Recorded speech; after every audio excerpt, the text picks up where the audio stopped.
C'est la bonne, celle qui donne le pouvoir à l'amour. Love FM, la radio à l'écoute de votre cœur. Love FM, la radio à l'écoute de votre cœur.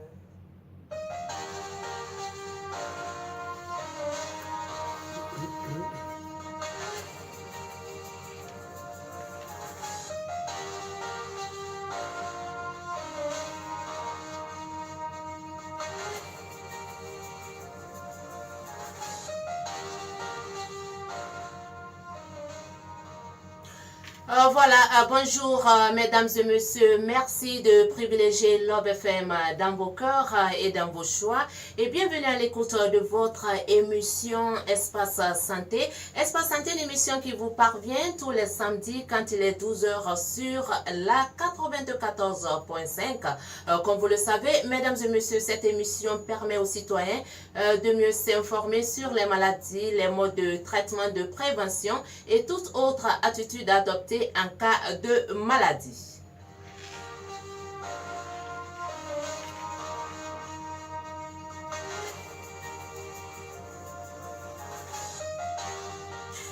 Mesdames et messieurs, l'émission santé va parler cet après-midi des problèmes et des difficultés de suivi des drépanocytaires en Guinée. Quelles solutions pour répondre à toutes ces questions, mais également comment le mécanisme de la drépanocytose véhicule des aspects socio-culturels erronés. Pour répondre à toutes ces questions, mesdames et messieurs, nous avons fait appel à Dr Dramé Mamadi. Bonsoir, docteur. Bonsoir, madame Sissavani. Voilà, docteur Dramé Mamadi, vous êtes médecin généraliste, mais également président de l'ONG SOS Drépano Guinée. Qu'est-ce que ça vous fait de partager ce plateau avec moi autour d'un thème très important? Parce que quand il s'agit de parler d'une maladie très mal connue en Guinée, il s'agit de la drépanocytose, je pense que c'est très important. Tout à fait, madame Sissavani. Et je dirais d'être avec vous cet après-midi, c'est à la fois un plaisir, mais surtout un devoir. Devoir d'informer la population sur sa santé, parce que tout comportement en matière de santé vient déjà de l'information qu'on a de cette maladie. Si on n'a pas l'information, ou bien on a une information complètement décalée de la réalité, il va sans dire qu'on aura un comportement inadapté. Donc, notre devoir en tant que médecin, d'abord, c'est la prévention. Qui dit prévention, ça veut dire informer la population sur la maladie, comment la prévenir, quel comportement adopter pour mieux améliorer la qualité de santé et donc la qualité de vie de la personne. Voilà, avant de parler de tout cela, prévention, diagnostic et prise en charge, nous allons d'abord rappeler aux auditeurs ce que c'est que la drépanocytose. Comment est-ce que cette maladie peut se reconnaître?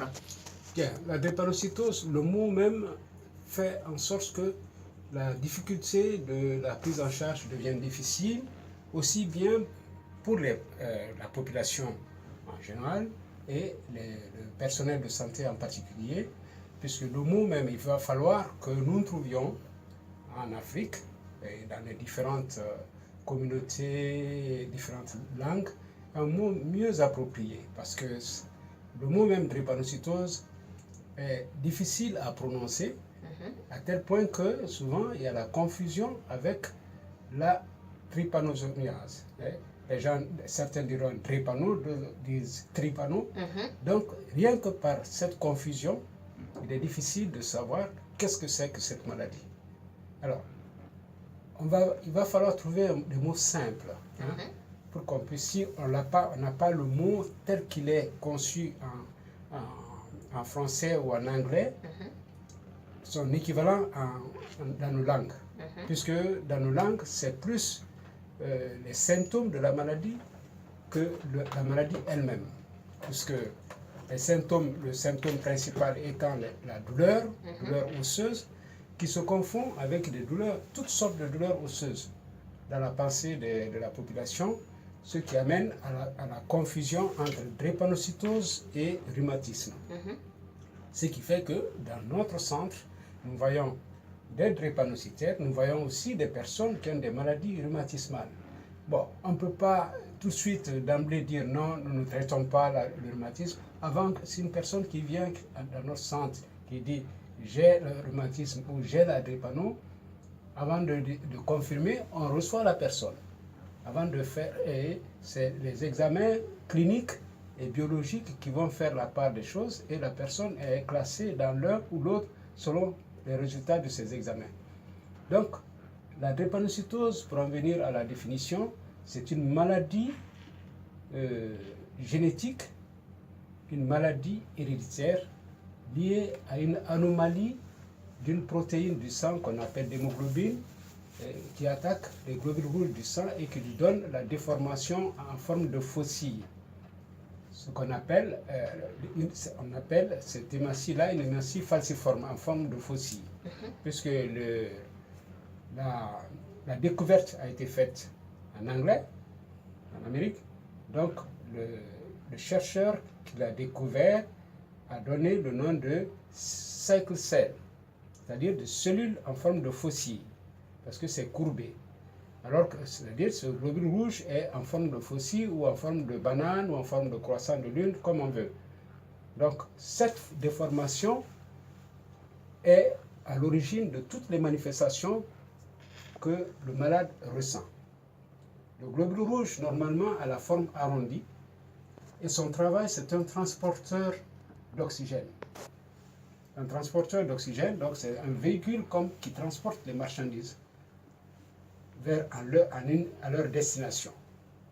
Ici, c'est le globule rouge qui est le véhicule qui transporte l'oxygène depuis les poumons jusqu'à toutes les cellules du corps.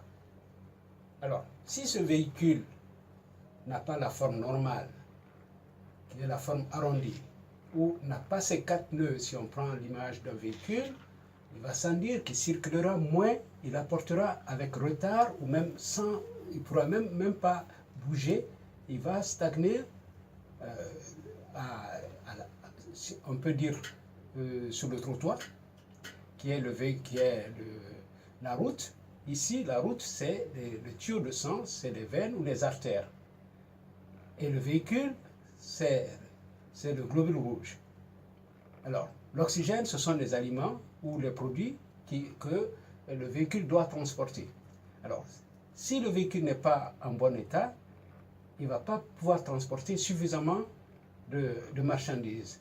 Donc, si le globule rouge n'est pas dans la forme normale, la forme arrondie, il ne va pas pouvoir transporter suffisamment d'oxygène et il ne va pas pouvoir amener à temps cet oxygène aux cellules. Alors, tout le problème de cette maladie découle de cela, parce qu'à l'origine, ces globules rouges, l'usine qui fabrique les globules rouges, qui sont la moelle osseuse, a un défaut, et au lieu d'avoir le gène, c'est-à-dire la semence de globules rouges d'hémoglobine A plutôt l'hémoglobine S, sous forme de faucille. Donc, c'est toute l'histoire de la drépanocytose. Et ceci vient du fait que c'est l'hémoglobine S ou parfois l'hémoglobine C sont transmis de parents à enfants.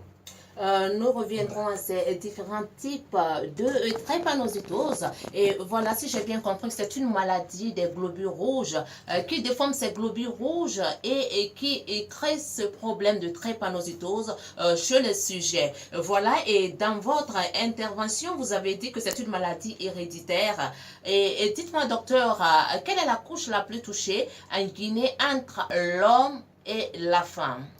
Alors, il n'y a pas d'étude qui fait la différence entre les drépanocytaires hommes et les drépanocytaires femmes, il faut savoir que c'est une maladie qui touche indifféremment l'homme et la femme. Il ne fait aucune différence pour dire que c'est l'homme qui est plus touché que la femme. Si on avait peut-être les statistiques, on pourrait savoir réellement en Guinée, est-ce que les hommes sont plus touchés par cette maladie, ont plus la maladie que les femmes? Alors, et pourquoi je dirais que c'est indifféremment? Parce que étant une maladie génétique et héréditaire, il y a deux formes. La forme qui rend malade et la forme qui ne rend pas malade. La forme qui rend malade, c'est la forme qui vient de deux parents porteurs sains, donc qui ne sont pas malades, qui portent le gène.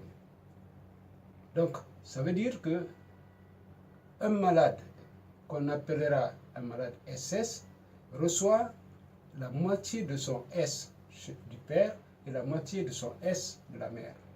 Aucun parent sain ne peut donner les deux SS.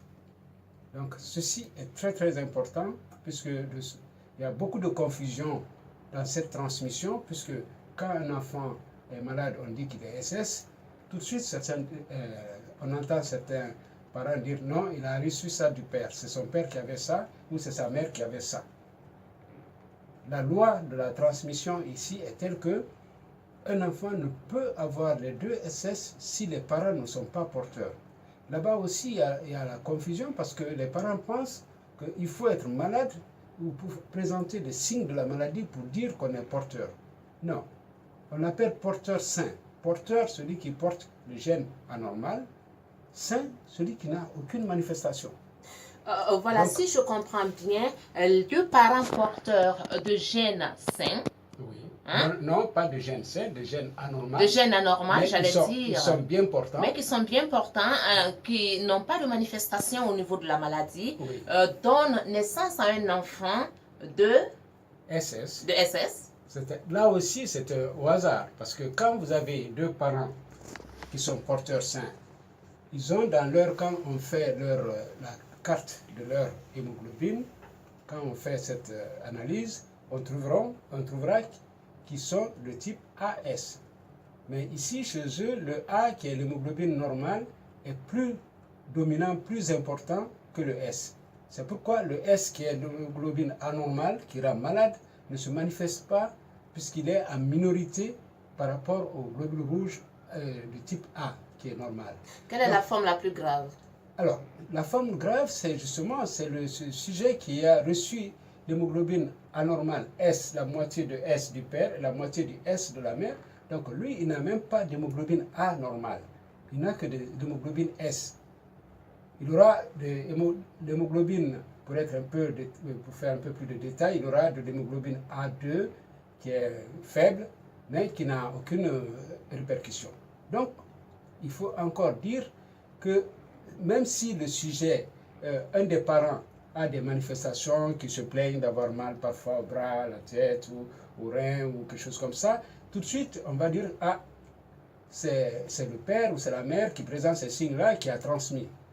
Alors qu'il n'en est rien, ces manifestations, soit chez le père, chez la mère, peuvent être dues à autre chose. Ce qui est d'ailleurs très fréquent chez la mère, ce qui amène souvent le père à dire moi je n'ai aucun problème, la transmission vient de la mère, du père, plutôt de la mère. Pendant que pour qu'on ait vraiment un enfant qui est atteint de cette drépanocytose, il faut que et la maman et le papa aient quand même... Non, ils n'ont aucune manifestation. Je dis encore par rapport à la drépanocytose. Mais les douleurs osseuses ou articulaires ne viennent pas seulement de la drépanocytose. Le rhumatisme peut être un facteur, des contusions, de malposition, des douleurs qui n'ont rien à voir ni avec le rhumatisme ni à la drépanocytose, peuvent faire penser à des douleurs drépanocytaires. Alors qu'encore une fois, le sujet AS est un porteur sain. Donc, il faut que, pour s'assurer que réellement les deux parents sont porteurs sains, si ils ont des doutes, qu'ils fassent l'électrophorèse de l'hémoglobine comme ils l'ont fait, comme on a découvert chez le fils ou chez la fille. Et docteur, si nous prenons le cas de la Guinée, et quel est le type le plus rencontré des drépanocytaires? Alors, le type malade le plus rencontré, c'est ce qui se rencontre aussi dans la sous-région, c'est le type SS. En Afrique de l'Ouest, c'est le type SS, c'est-à-dire